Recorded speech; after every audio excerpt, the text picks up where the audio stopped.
밖에도 다 들리네요. 예. 예, 금요예배 오신 여러분 환영하고 축복합니다. 시작하기 전에 말씀 한 절 같이 읽고 찬양했으면 좋겠는데요.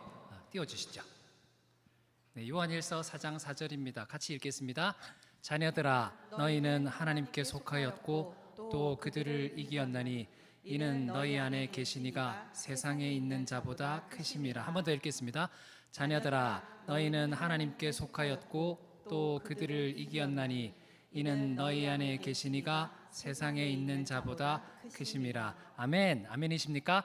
예, 오늘도 하나님 말씀 기억하고 우리 주님 찬양하겠습니다.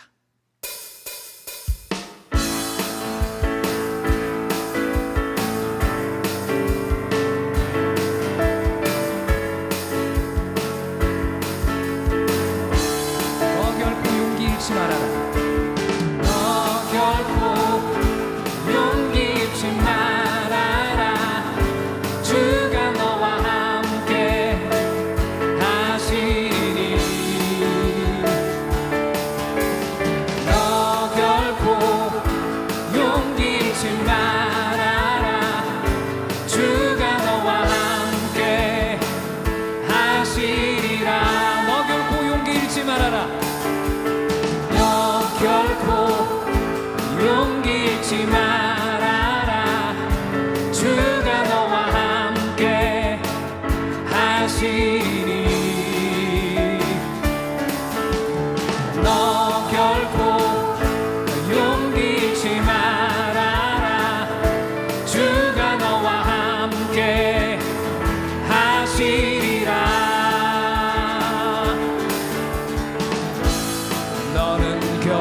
계신 주님이 세상보다 크시니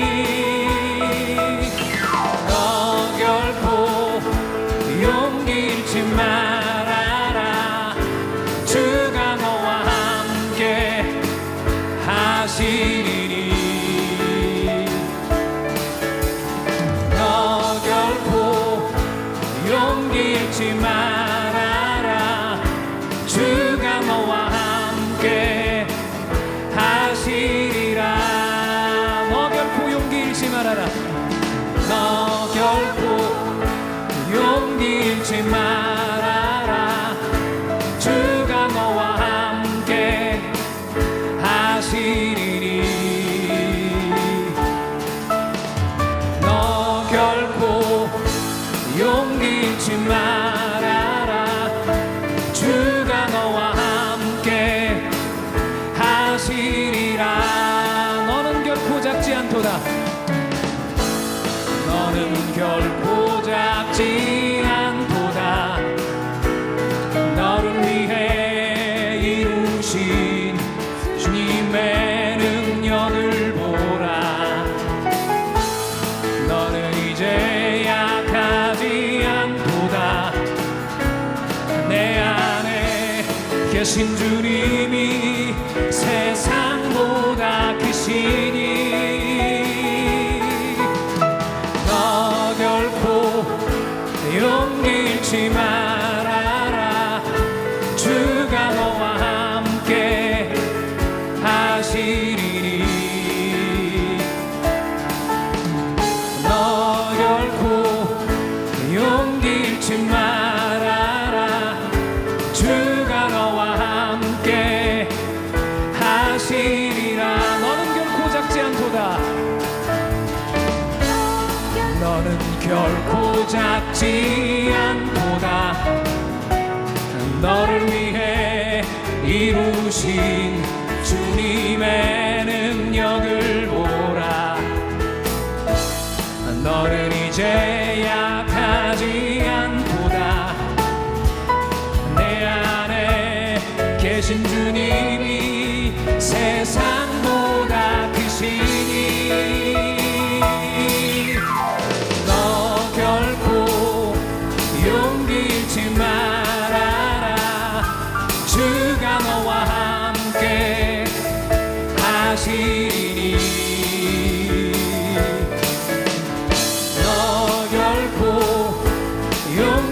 잊지 말아라. 주가 너와 함께 하시리라. 너는 결코 작지 않도다. 너는 결코 작지 않도다. 너를 위해 이루신 주님의 능력을 보라. 너는 이제 약하지 않도다. 내 안에 계신 주님이 세상보다 크시니 너 결코 용기 잃지 말아라. 주가 너와 함께 하시리니 너 결코 용기 잃지 말아라. 주가 너와 함께 하시리라.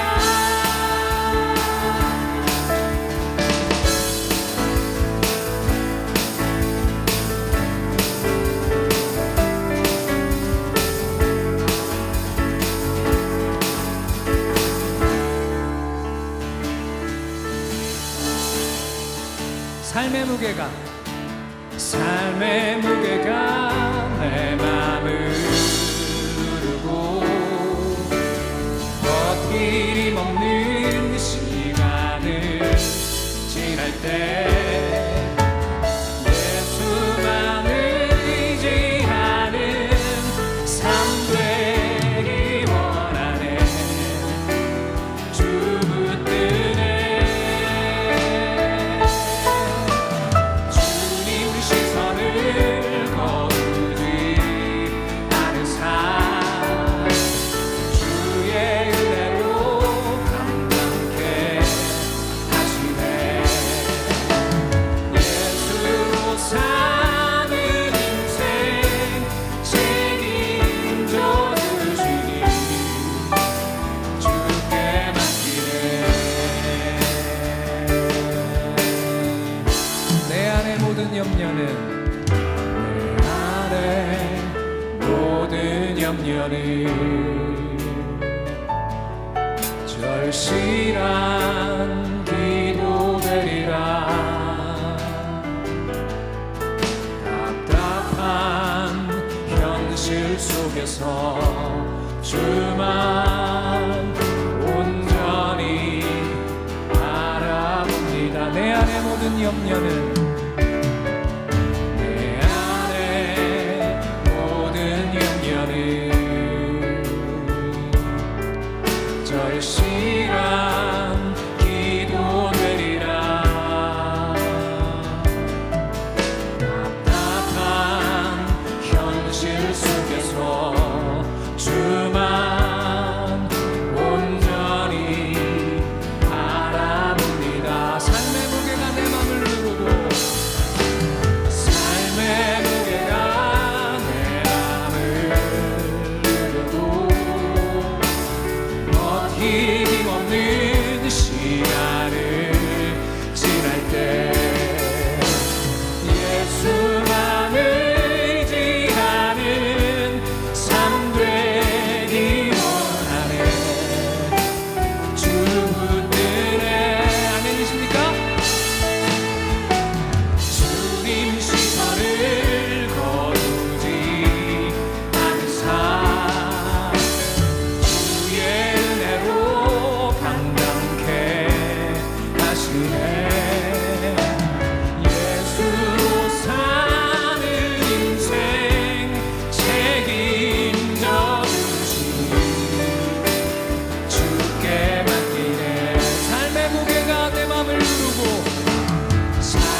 사람보다 작아 보여서 나는 당신이 주신 달란트를 묻어두었습니다. 당신이 돌아오기까지 그저 편하게만 살고 싶어서 나는 당신이 주신 달란트를 묻어두었습니다. 성경을 통해 들려주시던 당신의 마음을 알고 나서 묻어두었던 달란트를 다시 꺼내려 합니다. 어떻게 쓰실지는 모르지만 당신께서 주신 귀한 선물 값없이 내 정성 다하여 주 위에 쓰고 싶습니다. 내가 가진 것이 내가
성경을 통해 들려주시던 성경을 통해 들려주시던 당신의 마음을 알고 나서 묻어두었던 달란트를 다시 보내려 합니다. 어떻게 쓰실지는 모르지만 당신께서 주신 귀한 선물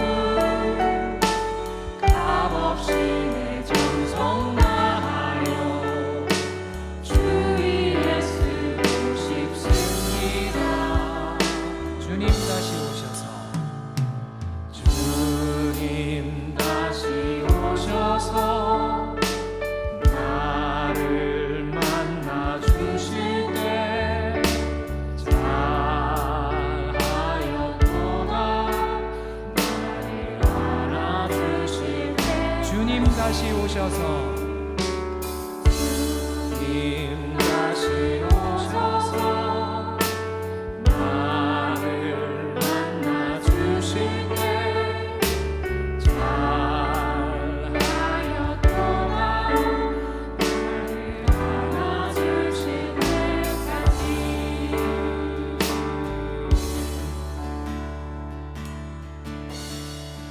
나의 사랑 너는 어여쁘고 참 귀하다. 어느 보석보다 귀하다. 내가 사랑스럽지 않을 때 너를 온전히 사랑하고 너와 함께하려 내가 왔노. 나의 사랑 너는 어여쁘고 나의 사랑 너는 어여쁘고 참 귀하다. 어느 보석보다 귀하다. 내가 사랑스럽지 않을 때 너를 온전히 사랑하고 너와 함께하려 내가 왔노라. 주의 사랑 주의 사랑 이 사랑은 결코 변치 않아. 모든 계절 돌보시네. 푸른 마르고 꽃은 시드나 주의 말씀은 신실해. 실수가 없으신 주만 바라라. 주님의 나라와 주님의 나라와 뜻이 나의 삶 속에 임하시며 주님 알기를 주만 보기를 소망해.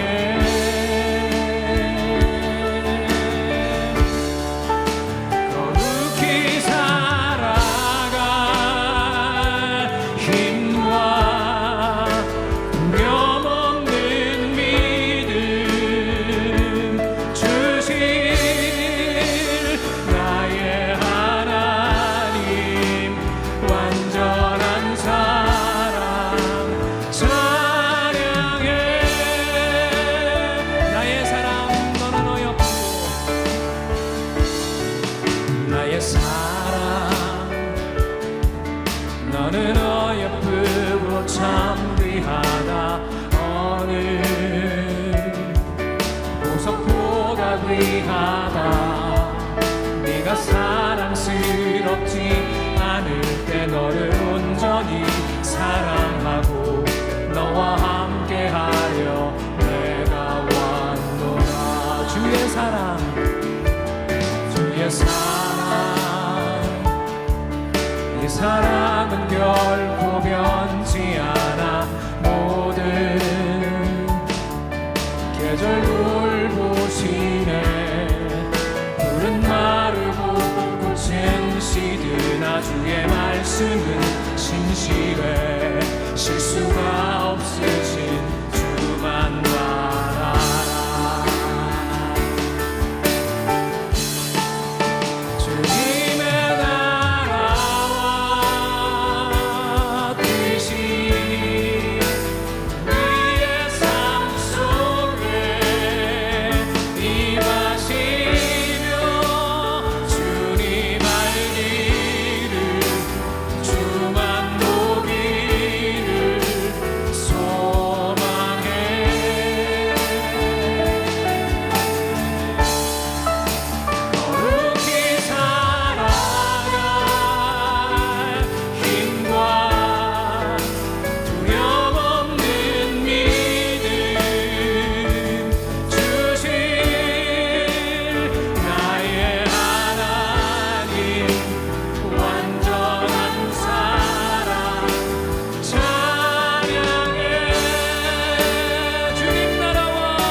말씀하여 주시고 우리를 긍휼히 여겨주시고 이곳이 하나님 나라 되게 하여 주옵소서. 주여 한번 부르고 우리 기도하겠습니다. 주여 하나님 아버지 주시고 하나님 말씀하여 주시고 우리 가운데 하나님 함께하여 주시옵소서. 하나님 아버지 충만함으로 임자여 주시고 하나님 우리 가운데 임자여 주시옵소서. 하나님 아버지 시간 가운데 함께해 주시고 하나님 아버지 우리가 신령을 하나님 아버지 하나님 예배 가운데 함께해 주셔서 하나님 아버지 우리의 심령이 다시 한번 주님을 만날 수 있는 시간 되어줄 수 있도록 도와주시고 살아계신 성령님이여 예배 시간 가운데 함께해 주셔서 기도하는 심령에게 하나님의 영을 부어주시고 하나님의 마음을 부어주시고 하나님의 생각과 뜻과 계획들을 부어주시고 우리의 생각과 뜻과 계획들이 나눠지고 사라져서 이 시간 오로지 하나님께서 우리를 향하시는 계획과 하나님의 열심과 하나님께서 우리를 통해서 하시고자 하시는 그 하나님의 계획들 위해 삶 속에 이루어지는 시간이 되어질 수 있도록 도와주시고 역사하여 주시옵소서.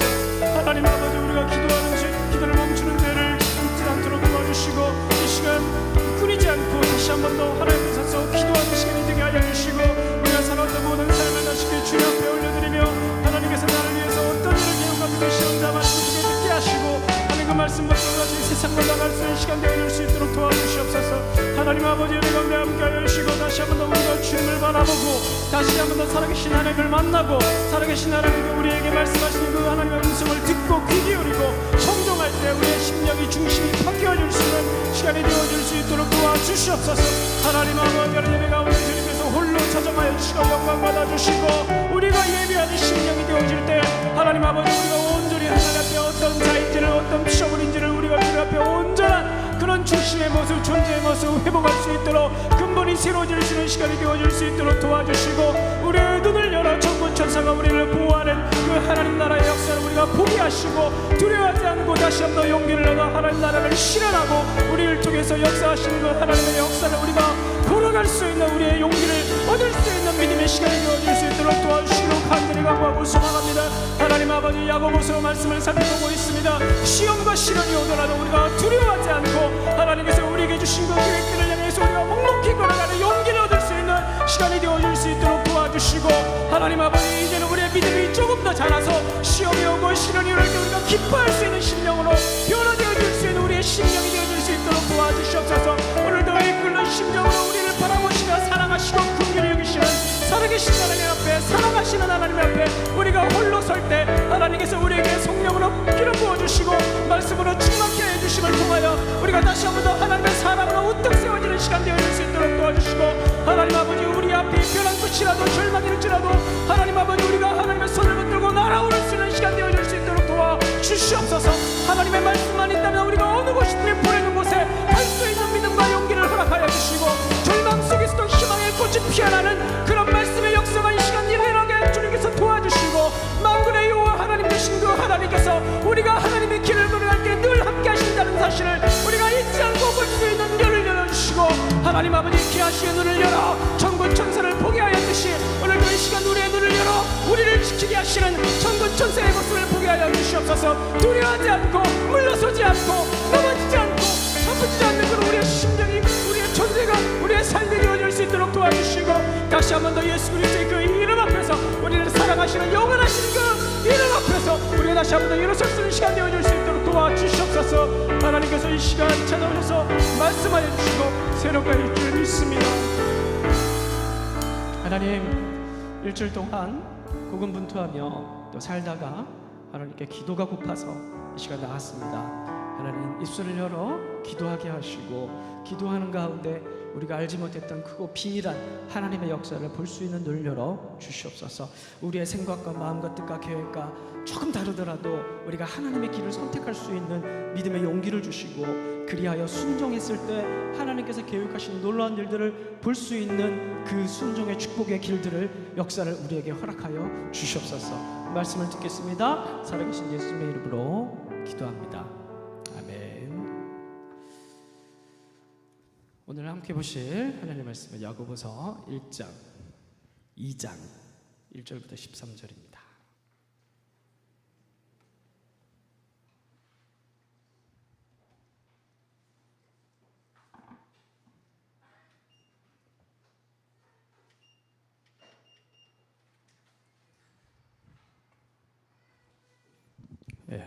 뽀로로가 끊겼나 봅니다.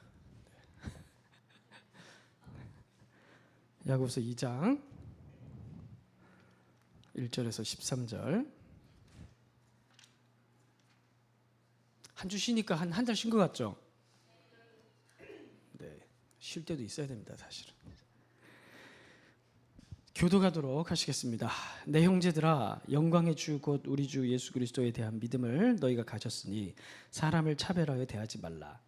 만일 너희의 회당에 금가락지를 끼고 아름다운 옷을 입은 사람이 들어오고 또 남루한 옷을 입은 가난한 사람이 들어올 때 너희가 아름다운 옷을 입은 자를 눈여겨보고 말하되 여기 좋은 자리에 앉으소서 하고 또 가난한 자에게 말하되 너는 거기 서 있든지 내 발등상 아래에 앉으라 하면 너희끼리 서로 차별하여 악한 생각으로 판단하는 것이 아니냐.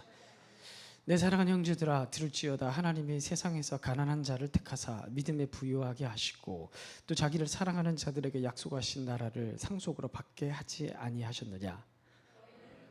가난한 자를 없인 여기 무자는 너희를 억압하며 법정으로 끌고 가지 아니하느냐. 그들은 너희에게 대하여 일컫는 바 그 아름다운 이름을 비방하지 아니하느냐. 너희가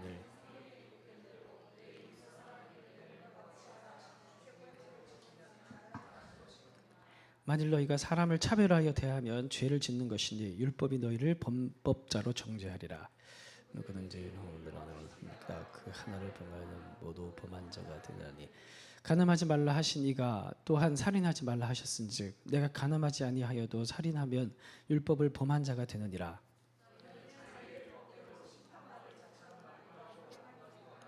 다 같이 읽겠습니다. 긍휼을 행하지 아니하는 자에게는 긍휼 없는 심판일이 있으리라. 긍휼은 심판을 이기고 자랑하느니라. 아멘. 네, 오늘은 사람을 대하는 올바른 태도라는 제목으로 2장 전반부를 살펴보도록 하겠습니다.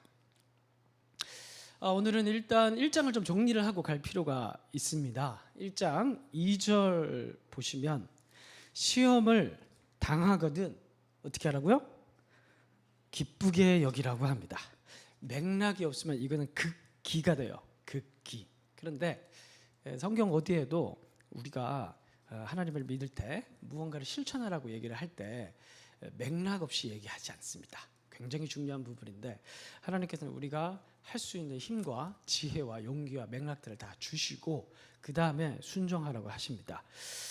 시험을 당하거든 기쁘게 하라고 하는데 이유가 뭡니까?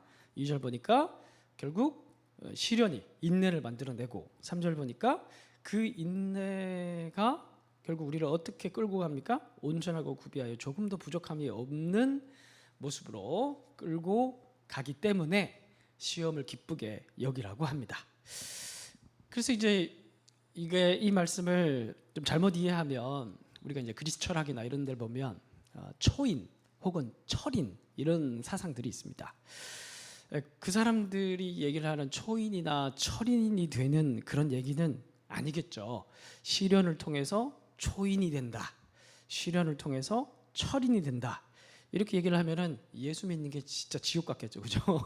계속 고난을 당해서 철인이 되어야 되니까 여기서는 그런 개념이 아닙니다, 그죠?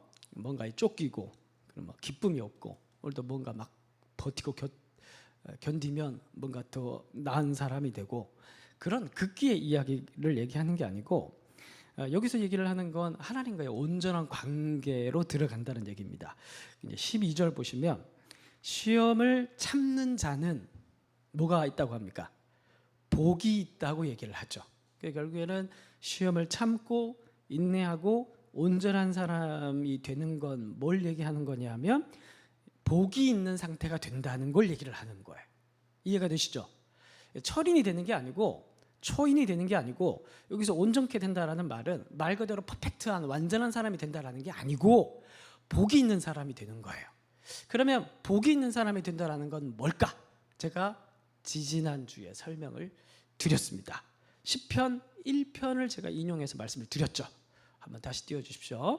시편 1편 1절에 보시면 복 있는 사람은 그죠? 성경에서 얘기하는 복 있는 사람은 어떤 사람이냐면 악인의 길을 따르지 아니하고 죄인들의 길을 서지 아니하며 오만한 자의 자리에 앉지 아니하고 이게 뭐냐 하면 휘둘리지 않는 사람, 미혹되는 일들에 요동치 않는 사람, 하나님의 온전한 지혜를 가지고 있어서 유혹에 넘어가지 않는 사람.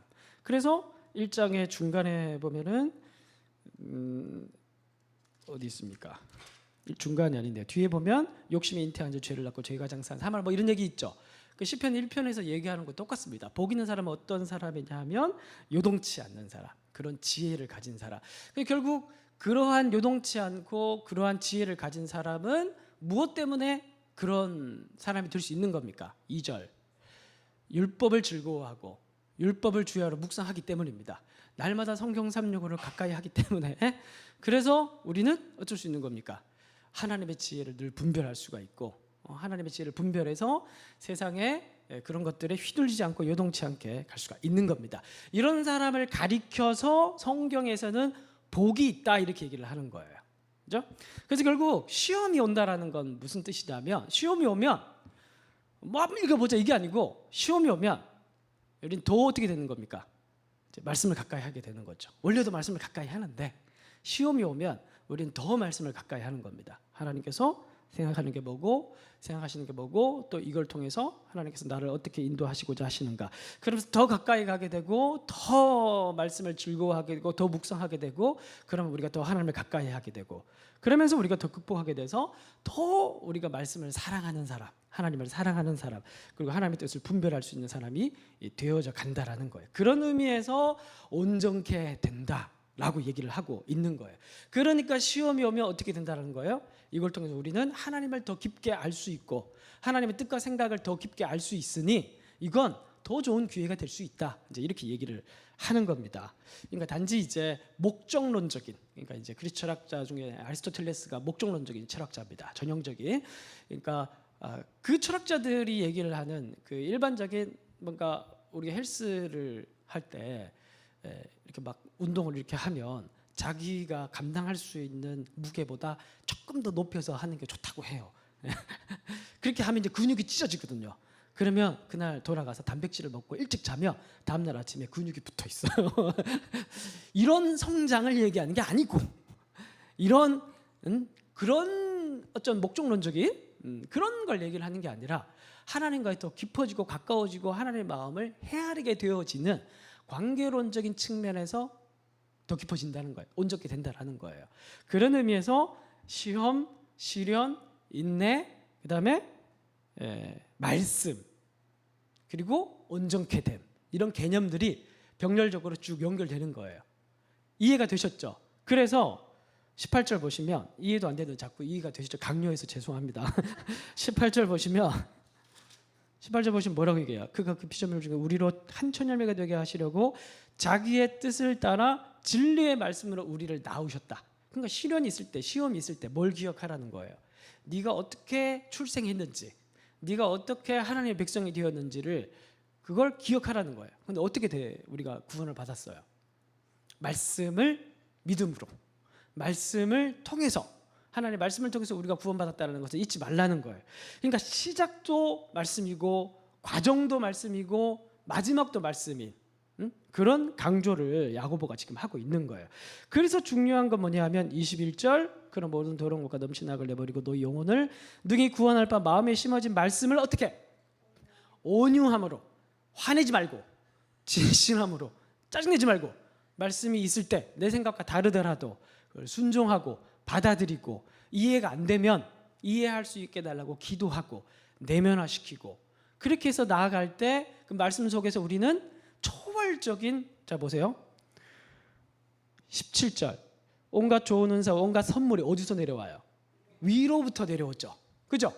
그러니까 그냥 시중에서 우리가 흔히 서점에서 구할 수 있는 책의 내용이 아닌 거예요. 하나님 말씀을 배운다라는 것은 그냥 인터넷 뒤지면 나올 수 있는 그런 어떤 지식과 지혜에 대한 내용이 아니라 이건 굉장히 관계적인 영적인 이야기라는 거예요. 하나님께 기도하고 풀리지 않을 때 말씀 붙들고 기도하고 알게 해달라고 하고 그렇게 해갈 때 이건 단순히 뭐 시련이 오면 뭐 기뻐하라 이걸 그래 논리는 아는데 내면화가 되고 내 것이 되고 내가 말씀의 사람이 되고 말씀에 순종케 되고 말씀과 나라는 존재와 말씀이 떨어지지 않는 상태가 되고 여기까지 나아가는 건 굉장히 인격적이고 관계적인 거예요. 그러한 놀라운 말씀의 인격적 역사가 마치 말씀이신 예수님께서 이 세상에 인카네이션 하셔서 오셨듯이, 육화되어 오셨듯이 그 하나님의 말씀이 내게 되는 거예요. 그게 이 세상에 보는 단순한 그런 지식들로 되는 게 아니고 이게 하늘로부터 내려와서 내가 그걸 내면화시키고, 그러면서 우리가 더 깊은 하나님의 마음을 알게 되고 깨닫게 되고, 마치 껍질 벗듯이 껍질을 벗으면서 새로운 사람으로, 더 온전케 된 사람으로 나가게 된다라는 거예요. 그 사실 예수를 믿는다라는 것, 신앙생활을 해 간다라는 것은 이런 우리를 둘러싸고 있는 세상적 가치관들을 하나씩 하나씩 껍데기를 벗겨가는 겁니다. 그러가면서 점점 나중에는 이제 하나님의 생각만 내 마음속에 남게 되는, 그걸 향해서 나아가는 거예요. 자, 그래서 이제 온유함으로 받으라, 이 말은 다른 말로 하면 진실함으로 받으라, 이렇게도 우리가 번역을 할 수가 있어요. 진실하게, 두 마음 품지 말고, 딴 생각하지 말고. 딴 생각 안 하고 계시죠? 김은경 자매 찬양할 때 힘들었죠? 왜 힘들어? 나 다음 좀 편하게 했으면 좋겠네, 이런 생각하지 말고, 다른 생각하지 말고 집중해서 진실함으로 순전하게 그 말씀을 받으라는 거예요. 아침마다 365 습관적으로 듣지 말고, 진실함으로. 시드기야 보십시오. 시드기야, 어려워요. 시드기야에게 했던 예레미야의 말이 하나도 안 어렵죠. 멸망한다는데 자기가 듣고 싶은 말은 뭐예요? 바벨론이 물러가는 거예요. 바벨론이 침략하지 않는 거고 나라가 멸망하지 않는 거예요. 그런데 예레미야가 이 얘기를 안 해주니까 알았어, 가라. 그러고 다시 부르죠. 그 하나님께 새로 받은 말씀이 있냐? 자기가 원하는 답이 나올 때까지 왕이 불러요. 그 또 부르니까, 또 왕이 부르니까 또 와야 되죠. 와서 똑같은 말 또 하니까 또 돌려보내요. 그리고 또 3번이나 부르죠. 그리고 오늘 내일 본문입니까? 이제 내일 본문 되면 또 불러요. 이제는 부르는 게 아니고 시드기야가 하다 안 되니까 예레미야를 옥에 가둬버립니다. 시대들에 가둬버려요. 시드기야가 직접. 처음에는 계속 부르다가 결국에는 하나님 말씀이 하나도 어려운 게 아니에요. 그러니까 이거는 이해를 하느냐 못하느냐 지식적인 문제가 아니라 내면화하고 받아들이고 인격화되는 문제인가 아닌가에 대한 문제와 싸움인 거예요. 하나님 말씀 한 번도 어려운 적이 없었어요.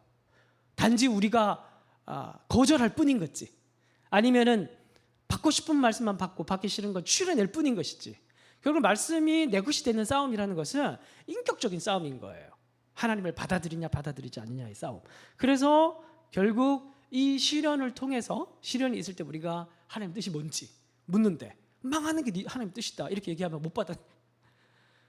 온유함을 받으라는 거예요. 그걸 그대로 받아들이라는 거예요. 일단은 받아들이라는 거예요. 받아들이라는 거예요. 내 생각과 달라도 그게 사는 길이다. 자, 그래서 15절에 보면 욕심이 잉태한 지 죄를 낳고 죄가 장사한 지 사망을 낳는데, 우리가 이 야고보서 사도가 솔루션을 해주는 게 뭐냐 하면, 우리가 그렇게 휘둘릴 수 있는데, 사람이란 다 휘둘릴 수 있다. 중요한 건 뭐냐 하면은 여기서 이기기 위해서는 어떻게 해야 된다? 늘 말씀을 가까이 하되 어떻게 해야 된다? 이걸 온유함으로, 나의 것으로, 가감없이 말씀 그대로 성령께서 내게 말씀하시면 받아들이라는 거예요. 아멘으로 받아들이라는 겁니다. 그래서 선지자 에스겔입니까? 내 입을 크게 열라. 그래가지고 두루마리 입에 집어넣잖아요, 그렇죠? 에스겔 맞죠? 에스겔. 우리 전도사님이 확실하게 아시네. 내 입을 크게 열라. 그걸 왜 크게 열라 그래? 아니오니까. 왜냐하면 재앙의 말씀이거든요. 재앙의 말씀이니까 에스겔 안 받으려고 그러는 거야. 크게 열라. 쫙 이제 천사가 둘이 이제 딱 아래 위로 잡고 이렇게 재앙의 말씀을 집어넣는 거예요. 근데 그렇게 받으면 사는 거예요. 받으면 사는 거예요. 근데 하나님은 한 번도 그 말씀을 통해서 우리를 망가뜨리려고 하신 적이 단 한 번도 없으신 분이에요. 결국 망하는 말씀도 재앙의 말씀도 결론은 뭐예요? 살리기 위해서 망하는 말씀을 주시는 거예요. 재앙의 말씀을 주는 거예요. 재앙의 말씀도 살리기 위해서, 구원의 말씀도 살리기 위해서. 결국 하나님의 말씀의 마지막은 살리는 거예요. 근데 중요한 건 뭐냐 하면은 우리가 온유함으로 받을 때 살릴 수 있다라는 걸, 유혹과 미혹과 모든 걸 이길 수 있다라는 걸, 그래서 그걸 통과했을 때 넌 어떻게 된다? 하나님의 뜻을 더 잘 알게 되고, 하나님을 더 사랑하게 되고, 하나님 나라를 더 이해하게 되고, 그리고 너는 오늘 또 1cm 더 잘하게 되고, 오늘 너는 더 세상적 가치관을 좀 더 벗게 되고, 그럴 때 이제 조금 더 나아가면 이제 웬만한 시험과 시련에는 요동치 않는 사람이 되어줄 수 있다. 그게 얼마나 지혜자이고 얼마나 하나님 보시기에 아름다운 사람이며 얼마나 하나님 나라에 가까운 사람이고 얼마나 복된 사람인 것이냐. 지금 야고보가 1장에서 그런 얘기를 정리해 주고 있는 거예요. 25절 봅시다. 25절 마지막에 보면 정리하는 말씀이에요. 다 같이 한번 읽어보겠습니다. 시작.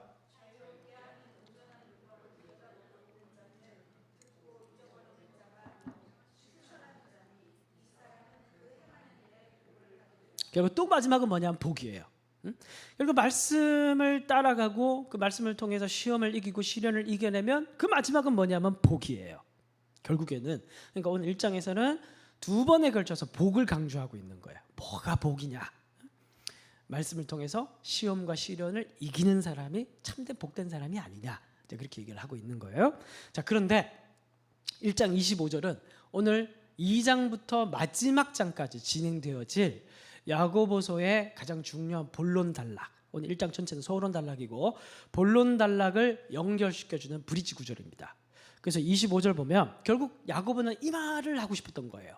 무슨 말이냐면 복을 받는데, 그죠? 결국에는 말씀을 받고 시험을 이기고 그래서 복을 받는 건데, 근데 중간에 무슨 말이 또 새로운 가르침이 들어가 있죠. 뭐냐면 듣고 잊어버리는 자가 아니라 누구다?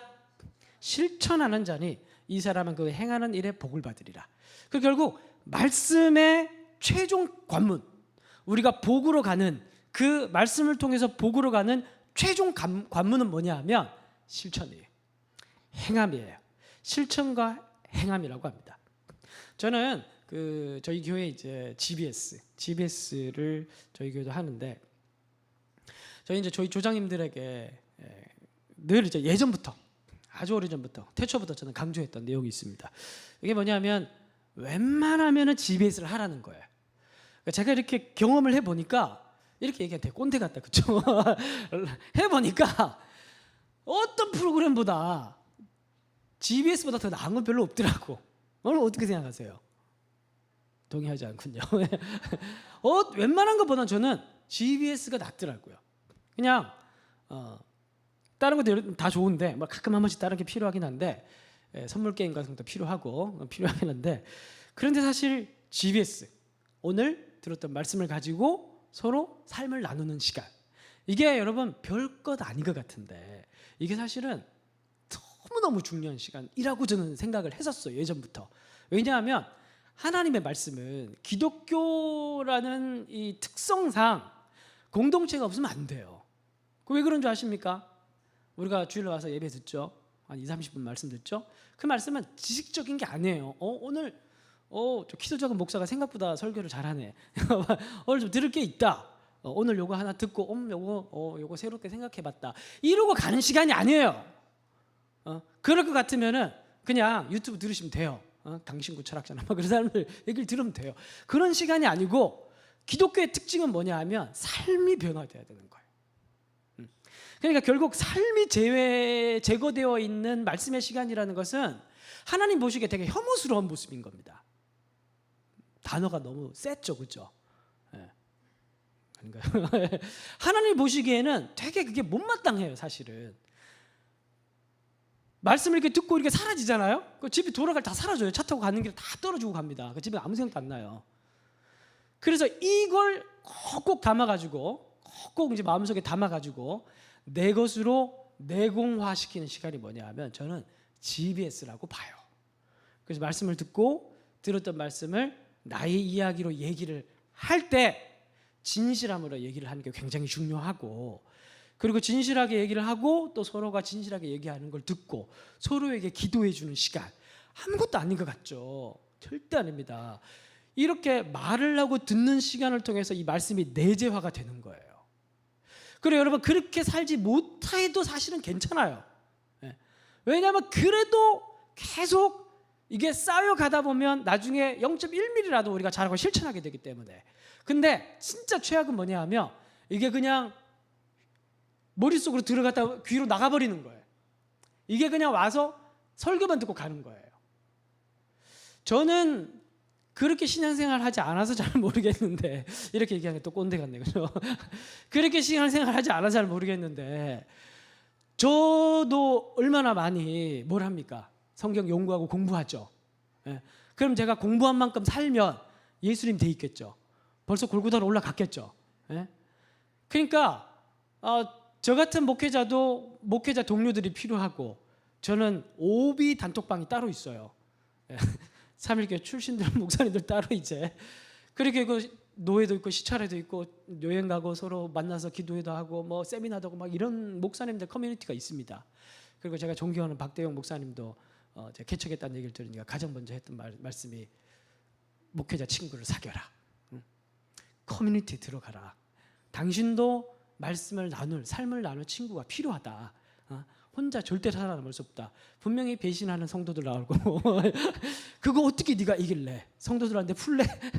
목회자 커뮤니티 속에서 너의 그걸 해야 네가 오래 갈 수 있다. 이런 얘기를 하더라고요. 공동체가 중요한 이유는 뭐냐 하면 말씀이 내재화되고 이걸 나누는 시간들이 필요한 거예요.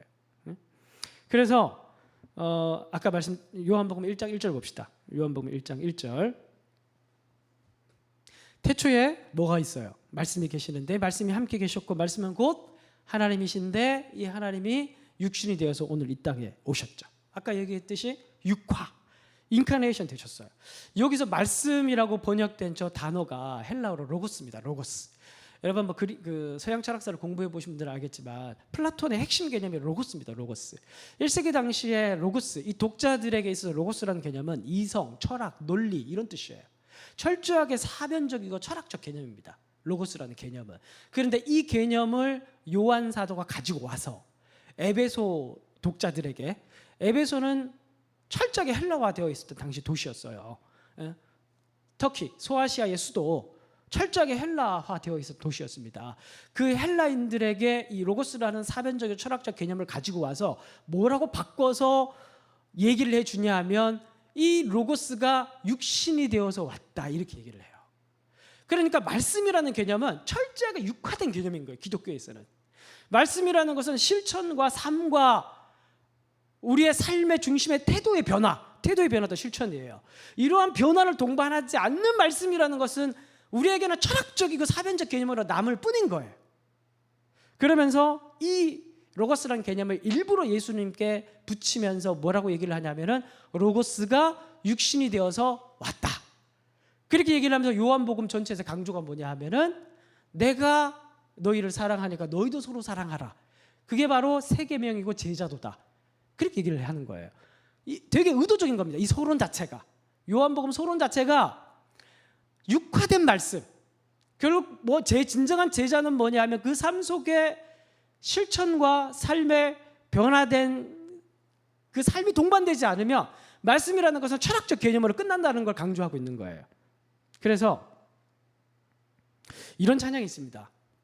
좀 맥락이 좀 이상하긴 한데 해보겠습니다. 당신은 시간을 뚫고 이 땅 가운데 오셨네. 우리 없는 하늘 원치 않아. 우리 침이 막 엄청 큰 게 되었어.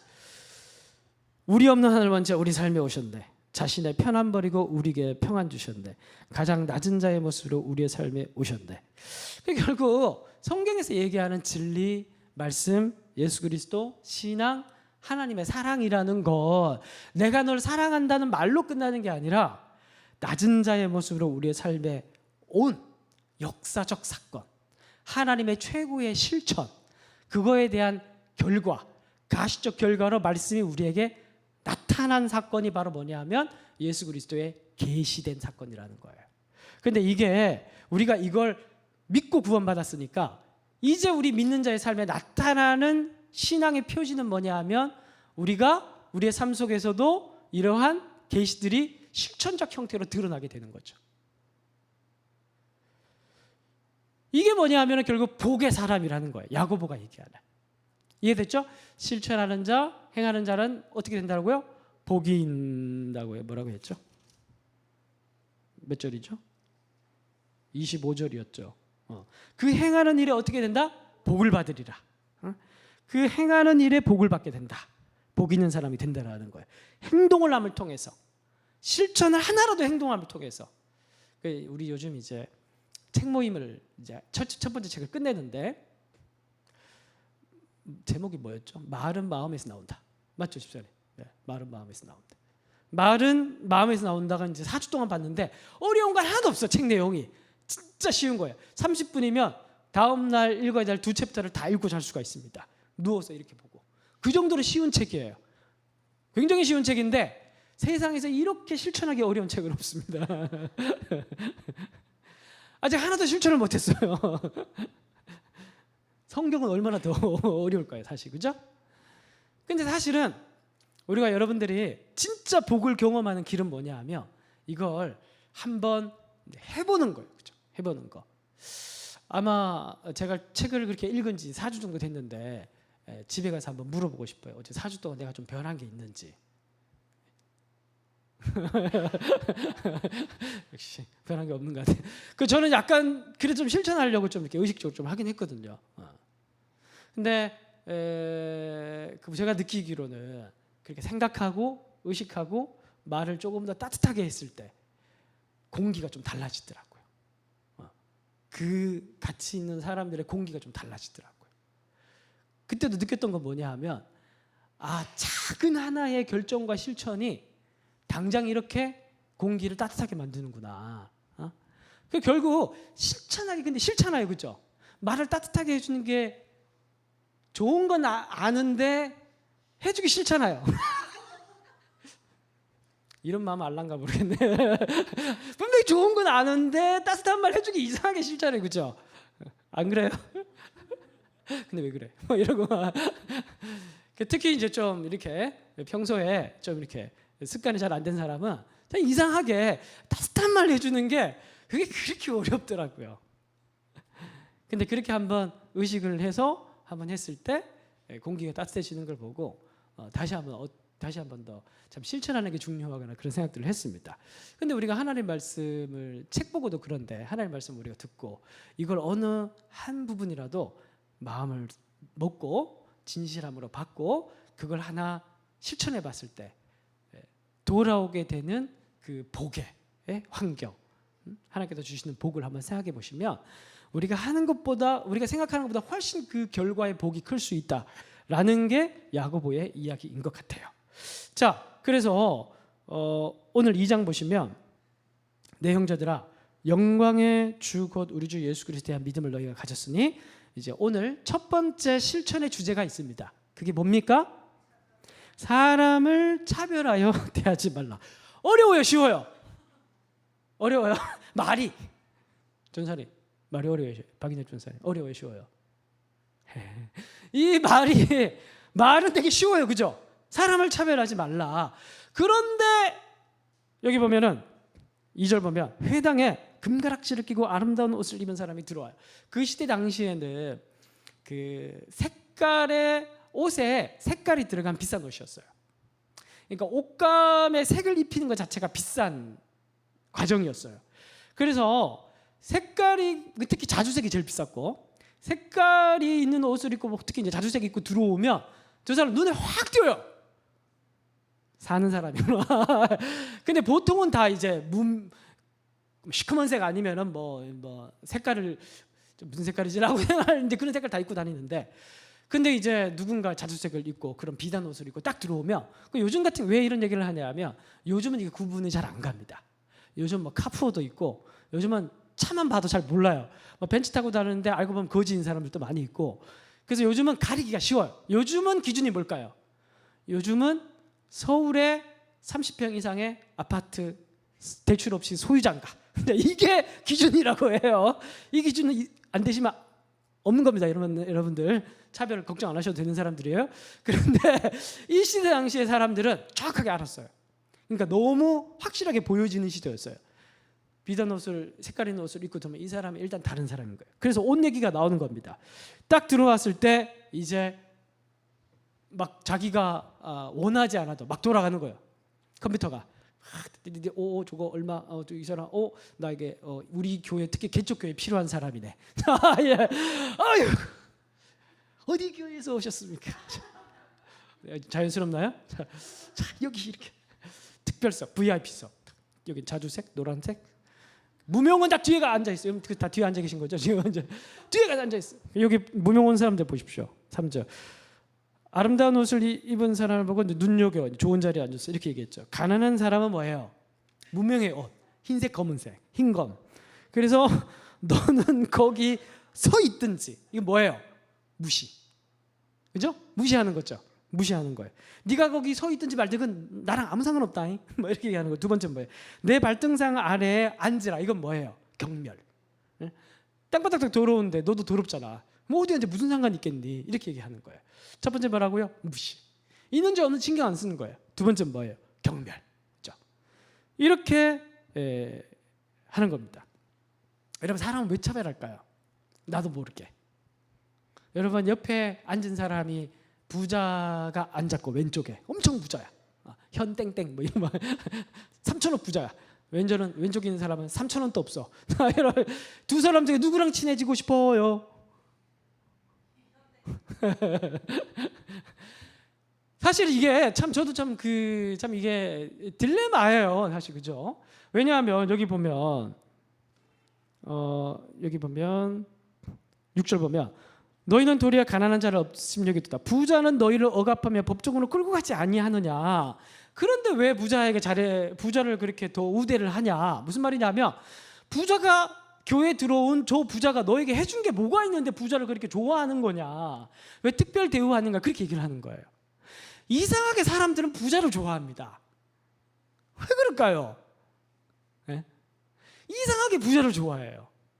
예나 지금이나 이상하게 부자를 좋아합니다. 여러분 저 사실 제 자산이 한 30억 정도 됩니다. 이렇게 하면 저를 보는 눈이 좀 이제 저를 향한 눈빛이 하트 눈빛으로 30억 이렇게. 저는 사실 30억 빚이 있어요. 이렇게 가까이 지내면 언제 돈 빌려달라고 할지 모르겠다. 언제 돈 빌려달라고 할지 모르겠다. 우리 목사님은 대출이 있고 많고 뭐 이렇게 얘기하면 목사님 또 이렇게 생각할 수 있단 말이에요. 사람은 렌즈라는 게 다 있습니다. 렌즈. 요즘 현대인들은 자본주의, 실증주의, 유교주의, 포스트 모더니즘 그런 렌즈들을 다 가지고 있어요. 그래서 그런 렌즈들로 세상을 다 보면 빨간색 렌즈를 가지고 세상을 보면 빨간색으로 보이고 파란색 렌즈를 가지고 보면 또 파란색 렌즈로 보이는 거예요. 그래서 유교주의에 있는 사람들은 모든 세상이 다 나이 순으로 다 정렬이 돼요. 예. 그리고 포스트 모더니즘에 있는 사람, 심취한 사람들은 이것도 옳고 저것도 옳아요. 예. 뭐 다 옳아. 강요는 안 하면 돼. 강요하는 순간 결별이야. 그게 포스트 모더니즘이에요. 그런데 오늘날 사실 이걸 다 씹어 삼키는 그런 큰 렌즈가 있어요. 뭘까요? 그렇죠. 물질주의입니다. 물질주의. 근데 사실 최근에 이제 찜질방 갔다가 어떤 이제 두 분의 아주머니께서 대화하는 걸 들었는데 뭐 자식 얘기 보통 하잖아요. 자식 얘기 이렇게 하는데 뭐 이런 얘기를 하다가 뭐 직업이 괜찮아. 자기 자식 얘기 직업이 괜찮은데 어떤 분은 직업은 별론데 그냥 장사하는데 돈을 엄청 벌어. 누가 이겼을까요? 요즘은 돈 많이 벌면 이기더라고요. 옛날에는 사자가 중요했잖아요. 예? 판사, 검사, 의사, 목사. 옛날인가요? 사자가 중요했거든요. 사자가 중요했는데 요즘은 사자 다 필요 없어요. 편하게 돈 많이 벌면 그게 킹왕짱이에요. 그래서 최근에 어떤 영상 보니까 어떤 학생에게 너는 이제 장래 희망이 뭐냐 이렇게 얘기하니까 국회의원이라고 얘기를 하더라고요. 뭐 정치인이 꿈이냐? 왜 국회의원 되려고 하냐?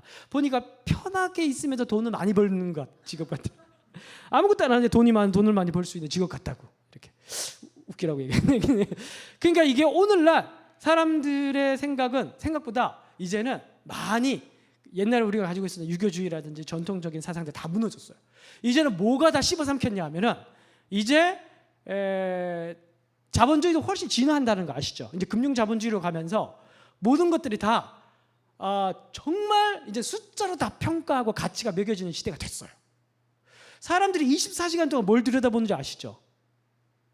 다 숫자를 보고 있어요. 그러니까 DNA 자체가 이미 숫자로 모든 생각들이 다 가치 기준에 맞춰져 있어요. 정말 그런 걸 요즘 많이 느낍니다. 이게 이제 물 먹는 하마처럼 모든 걸 다 집어삼킨 거예요. 인간의 사명도 인간의 가치도 숫자 앞에 다 무너졌고 결혼이라는 것도 사실 하나의 시장이 돼버렸죠. 정말 이제 삶의 이유와 목적과 모든 것들이 다 돈이 다 집어삼켜버린 그런 시대가 됐습니다. 근데 문제는 뭐냐면 이런 물신주의가 교회에 들어오게 됐을 때 어떤 일이 벌어지느냐. 그게 2절 3절이었다는 거예요. 금가락지를 끼고 아름다운 옷을 입은 사람이 들어왔을 때, 그리고 가난한 사람이 들어왔을 때, 그때 대하는 태도가 다르고 그렇게 됐다라는 거예요. 그래서 제가 성도가 성장하는 교회를 세워야겠다고 결심한 이유도 사실 여기 있어요. 왜냐하면 생각해 보세요.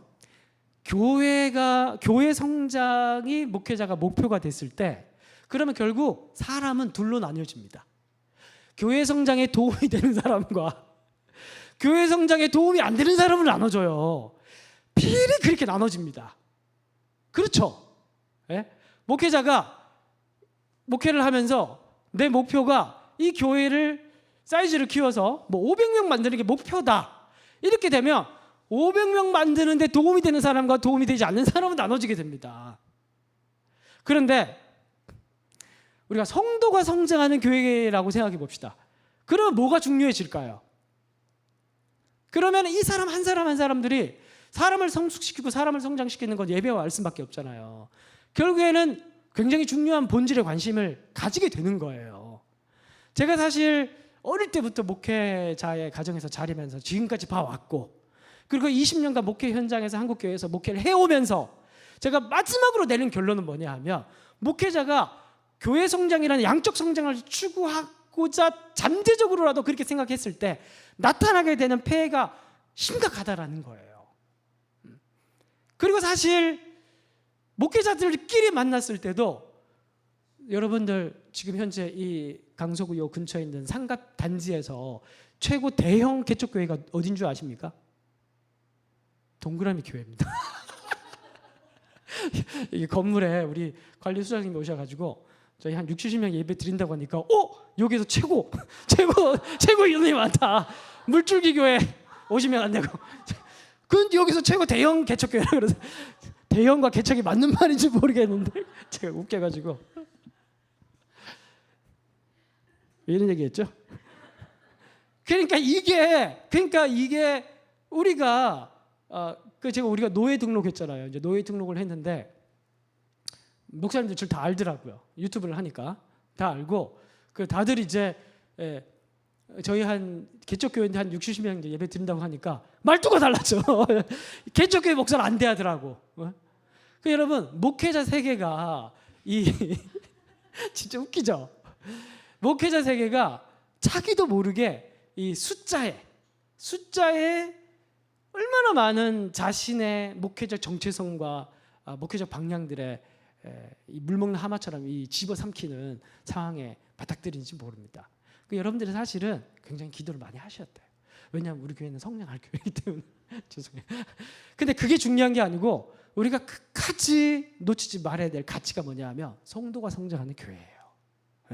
이제 이 성도가 성장하는 교회라는 목표를 제가 왜 늘 얘기하고 이걸 최고의 우선 가치로 세웠는지 좀 아시겠죠? 아시겠죠? 이걸 우리가 동의를 해가면서 계속 우리가 늘 말씀을 보자 그러고 성경 365를 하자 그러고, 다른 것보다 더 중요한 게 다양한 행사 프로그램 제자 훈련 이런 것보다 더 중요한 게 말씀 앞에 서는 것이고 기도하는 것이고, 도망가지 않고 GBS에 남아서 말씀을 나누는 것이고, 그리고 선교하고 주변의 약한 자들 돌보는 것이고, 계속 플러팅 해야 되는 것이고, 나누고 선교하고 계속 우리가 모이지 말고 계속 우리가 이제 더 하나님께서 부어주신 대로 계속 흘려보내야 될 것인데, 이걸 우리가 가치로 삼고 멈추지 말아야 될 게 결국 이게 교회에 하나님께서 부어주시는 근본적인 가치이고, 결국 사람이나 교회나 이걸 했을 때 복을 받을 수 있기 때문이에요. 그래서 여기 1절에 보시면 아직도 1절이 안 나갔어. 걱정하지 마세요. 1절하고서 끝나요. 자, 1절에 보시면 야고보 사도는 연역법입니다. 1절에서 주제를 다 얘기를 하고 그다음 다 설명해 버리는 거예요. 그래서 사실 1절에 핵심이 있어요. 사람을 차별하지 말아야 되는 이유가 뭐예요? 여기서 차별하다는 단어를 정확하게 번역을 하면 외모로 판단하지 말라는 거예요. 왜 사람의 단순히 돈 문제가 아닙니다. 이 사람이 우리가 이제 교회에서 누구를 대할 때도 분위기 메이커 있죠. 저희 교회는 가만 보니까 분위기 메이커가 저밖에 없는 것 같아요. 주로 분위기를 씹어먹는 분들이 많이 오시는 이렇게 오실 때 여러분들이 분위기 좀 이제 띄우는 사람이 왔다.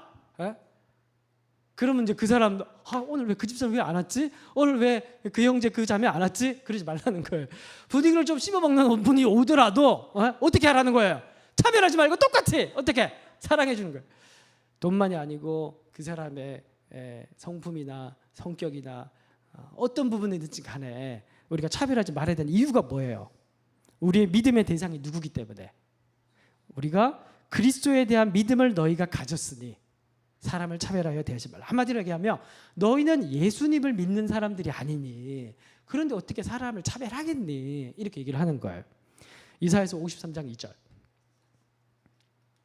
그래서 이제 예수님을 이렇게 얘기합니다. 그는 주 앞에서 자라기를 연한 순 같고 마른 땅에서 나온 뿌리 같아서 고운 모양도 없고 풍채도 없은즉 우리가 보기에 흠모할 만한 아름다운 것이 없다. 외모적으로 봤을 때 예수님은 전혀 볼품이 없는 사람이다. 그는 멸시를 받아 사람에게 버림받았으며 강고를 많이 겪었으며 질고를 앉아라. 마치 사람들이 그에게서 어떻게 얼굴이 저렇게 많이 맞았어. 어떻게 저렇게 누추해. 어떻게 저렇게 참 외모적으로 겸손하지. 이러면서 사람들이 이렇게 얼굴을 가릴 정도로의 외모를 가진 사람이 바로 하나님께서 보낼 메시아다 라고 지금 이사야를 통해서 얘기를 하고 있는 거예요. 이사야가 얘기를 했던 메시아의 모습은 이런 모습이었다는 거예요. 구약에서부터. 또 바울은 예수님을 어떻게 소개합니까? 고린도전서 1장 23절 다 같이 읽어보겠습니다. 시작. 유대에게는 거리끼는 것이요 이방인은 미련하는 것이었대. 바울은 예수님을 어떤 예수님을 전하냐 하면은 외모도 좋고 분위기도 잘 띄우고 돈도 많은 예수님이 아니라 돈 하나도 없고 외모적으로 볼품 없고 그런 예수님을. 근데 그것뿐만이 아니라 그때 당시에 유대인들이 나무에 달린 자마다 다 저주받은 자라고 얘기를 했는데 저주받은 나무에 달려 죽은 자인 예수님을 전했다라는 거예요. 최근 페이스북에 어떤 청년이 어떤 목사님이 설교 중에 이런 얘기를 해서 좀 상처를 받아서 페이스북에 글을 남겼다고 해요. 근데 페이스북 하시는 분들 계십니까? 페이스북에는 왜 이렇게 부정적인 글이 많이 올라오죠? 보통 인스타에는 이렇게 예쁜 사진들이 많이 올라오고 페이스북은 제 패친들이 다 그래서 그러지만 늘 부정적인 글들을 많이 올리시는 것 같아. 그래서 이제 페이스북 안 할 생각이면 부정적인 기운이 많이 올라와서 이 글을 보니까 어떤 목사님이 자기 이제 교회 목사님 같지는 않고 육적 재생산을 해야 영적 재생산도 가능하다 이런 얘기를 했다 그래요. 굉장히 어려운 말 같은데 한마디로 얘기하면 세상에서 잘 나가는 사람이 신앙생활도 잘한다 그 말이에요. 근데 이렇게 얘기하려고 하니 없어 보이니까 육적 재생산을 해야 영적 재생산이 가능하다 이렇게 얘기하신 것 같아요. 그래서 여러분 그래서 이 얘기를 하면서 그럼 예수님은 뭐냐 이렇게 얘기를 하더라고요. 그 사실 부끄러워졌어요. 왜냐하면은 그냥 청년보다도 어떻게 보면은 같은 목회자로서 어떻게 참 이렇게 복음에 대한 생각이 이렇게 얕을 수 있을까 그런 생각이 문득 들었기 때문입니다. 여러분 정말 중요한 건 뭐냐면은 예수님은 되게 누추한 분이셨고 예수님은 되게 볼품없는 분이셨고 예수님은 뿐만이 아니라 그때 당시에 가장 저주받은 자라고 여겨지는 자리에 가서 죽으신 분이었고 근데 놀라운 건 뭐냐면은 그렇게 예수님께서 가장 약해지셨을 때 하나님의 능력이 나타나서 예수를 부활시키셨고 그 과정을 통해서 우리를 구원시키셨고 우리가 그 속에서 구원받은 사람이라는 거예요. 그래서 다시 이사야서 53장 4절 그는 실로 우리의 질고를 지고 우리의 슬픔을 당하였거늘 우리는 생각하기를 그는 징벌을 받아 하나님께 마지막 고난을 당한다 하였노라. 그가 찔림은 우리의 허물 때문이요 그가 상함은 우리의 죄악 때문이라. 그가 징계를 받음으로 우리는 평안을 누리고 그가 채찍에 맞음으로 우리는 나음을 받았도다. 결국 예수님의 누추함 때문에 우리가 구원을 받았고 고린도후서 12장 10절 다 같이 읽겠습니다. 시작. 그러므로 내가 그리스도를 위하여 약한 것들과 능력과 궁핍과 박해와 공고를 기뻐하노니 이는 내가 약한 그때의 강함이라. 하나님께서는 바울의 약함을 통해서 복음을 전파하고 교회를 세우셨다라는 거예요. 그러니까 결국 우리는 아름다운 예수가 아니라 십자가에 달린 예수, 더럽고 추한 몰골을 가진 예수를 믿음으로 구원받았다라는 것을 강조를 하고 있는 거예요. 다시 오늘 야고보서 2장 4절로 와서 너희끼리 서로 차별하여 악한 생각으로 판단하는 자가 되는 것이 아니냐. 8절 너희가 만일 성경에 기록된 대로 내 이웃 사랑하기를 내 몸과 같이 하라 하신 최고의 법을 지키면 잘하는 것이니 거니와 만일 너희가 사람을 차별하여 대하면 죄를 짓는 것이니 율법이 너희를 범법자로 정죄하리라.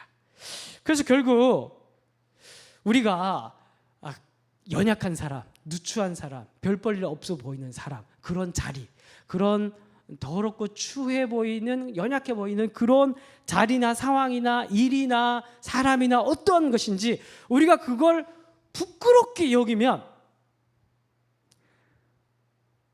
우리는 그런 부끄러움의 자리를 통해서 구원받은 사람이기 때문에 그 구원의 말씀이, 그 구원의 상황이 우리를 정죄하게 된다는 거예요. 그래서 율법이 너희를 범법자를 정죄하리라 이렇게 얘기를 하는 겁니다. 부정한다는 거예요. 이걸로 구원받았는데 이걸 부정하는 거라는 겁니다.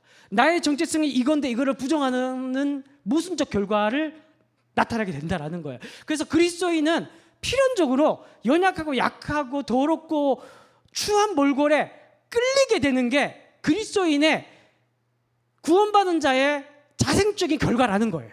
아주 자발적이고 자연스러운 결과, 자석처럼 오히려 화려하고 멋있고 막 그런 것들을 우리가 끌릴 수 있어요.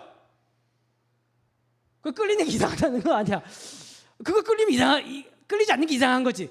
끌릴 수 있지만 참 모순적이네, 그죠? 끌릴 수 있지만 동시에 둘 다 끌려야 되니. 자, 끌릴 수 있지만 그럼에도 불구하고 우리는 그 누추한 몰골의 그런 자리를 우리는 더 의지적으로 나가서 더 돌보고 사랑하고 챙기는 그런 것들이 우리에게 있어야 된다는 거예요. 공동체 모습이 나타나는 게 그게 자연스러운 것이다. 이렇게 얘기를 하는 거예요. 13절 봅시다. 마지막으로 다 같이 읽어보겠습니다. 시작. 긍휼을 행하지 아니하는 자에게는 긍휼 없는 심판이 있으리라. 긍휼은 심판을 이기고 자랑하느니라. 그리고 결론적으로 우리에게 필요한 건 뭐냐 하면 바로 긍휼이에요. 약한 것들을, 작은 것들을 사랑하고 돌볼 수 있는 긍휼이에요. 긍휼. 그래서 저는 동그라미 교회를 이렇게 목회에 가는 가운데 정말 그런 꿈이 있습니다. 그런 꿈이 있어요. 그런 꿈이 있다고 얘기하고 맞춰버리면 여러분 궁금하겠죠, 그죠? 그런 꿈이 뭐냐면 오늘 또 이제 우리 신방 갔다가 우리 집사님들과 또 나눈 이야기인데, 요즘 이제 제가 결국에는 뭘 섬길 수 있을까? 그러니까 분명히 사각지대가 있을 텐데 사각지대를 좀 찾고 싶어요.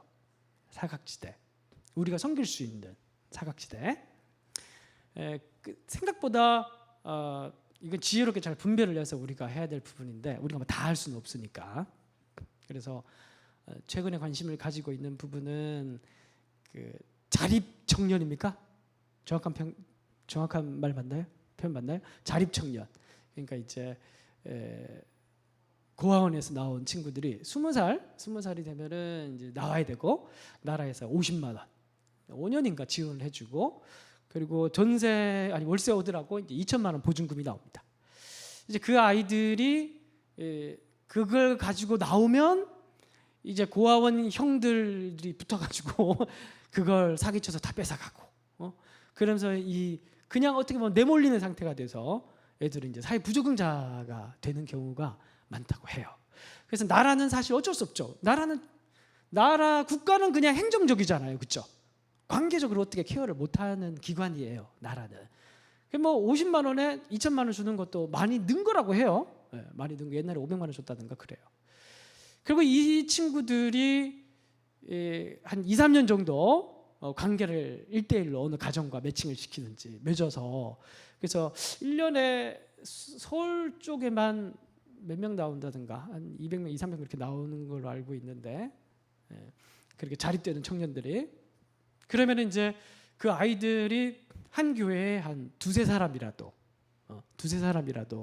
가정과 매칭을 해서 이 아이들의 직업 또 지도를 해주고, 같이 마트에 가서 장도 보고 집을 구할 때 사기당하지 않도록 같이 이렇게 돌봐주고, 또 어려운 일이 있을 때 또 교회적 차원에서 같이 도와주기도 하는데, 제가 지금 얘기하고 싶은 건 뭐냐 하면, 그래서 뭐 얘들을 경제적으로 도와주자는 게 아니고 관계적인 걸 얘기를 하는 거예요. 네? 관계적인 거 자립할 수 있도록. 이거는 교회밖에 못하는 거더라고요. 그래서 이 이야기를 들었는데 이런 부분도 좀 생각이 나고, 그러면서 이제 뭐 태어난 지 3달밖에 안 된 교회이긴 하지만 차차 그렇게 우리가 세상 사람들이 얼굴을 돌리는, 세상 사람들이 싫어하는, 환영하지 않는, 환대하지 않는, 그러나 또 사각지대에 있는 그런 사람들을 우리가 기도하면서 같이 잘 찾아서 우리가 돌보고, 그게 우리의 구원의 자리였습니다. 제가 여기서 뭐 우리가 복지 정책이 우리의 교회 목회 철학인데 얘기를 하는 게 아니고, 그게 우리의 구원의 자리였으니까 우리가 할 수 있는 선에서 그렇게 해가면 좋지 않을까, 그런 생각도 좀 하고 있습니다. 네, 말씀을 마치겠습니다. 네, 우리 야고보서 말씀을 계속 살펴보고 있는데, 성경의 가르침은 참 우리가 생각하는 것과 좀 많이 다른 것 같아요. 그렇죠? 많이 다른 것 같고, 여러분들이 회복하는 방법을 어떤 것으로 찾는지 모르겠지만, 오늘 야고보서 말씀을 제가 묵상하면서 한 가지 깨달았던 거 뭐냐 하면, 우리의 삶에 답답함이 있고 변화가 있고 싶고, 나의 지금 현재 막혀있는 것들을 뚫고 뭔가 새로운 길을 가고 싶을 때, 그땐 새로운 일을 하면 됩니다. 새로운 일, 하나님께서 우리에게 보여주시는 그 일을 우리가 해갈 때 실천하면서 그 속에서 말씀이 육화되는 것들을 경험할 수 있다고 봐요. 그런 것들 좀 기대하고 오늘도 함께 기도할 수 있었으면 좋겠습니다. 예, 우리 예수 닮기를 찬양하고 기도하도록 하시겠습니다.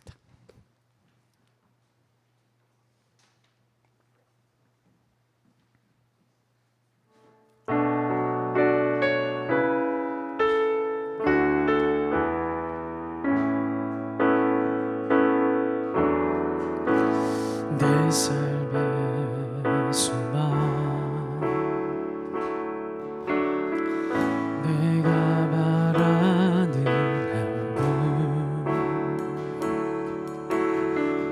예수 닮기를 내가 원하네. 한없는 사랑, 풍성한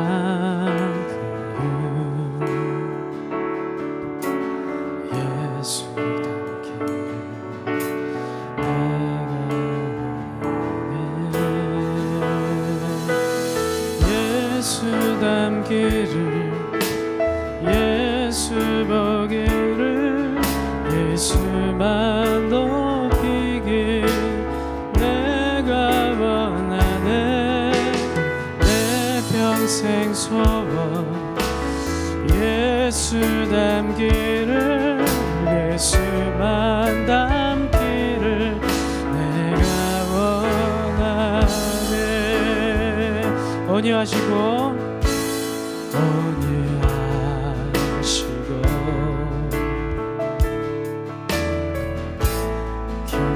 겸손하신 성품, 예수 닮기를 내가 원하네.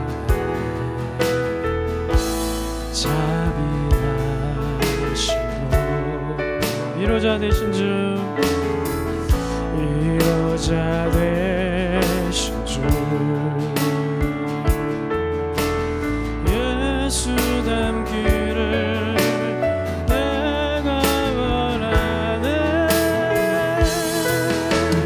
예수 닮기를, 예수 보기를, 예수만 높이길 내가 원하네. 내 평생 소원, 예수 닮기를, 예수만 닮기를 내가 원하네.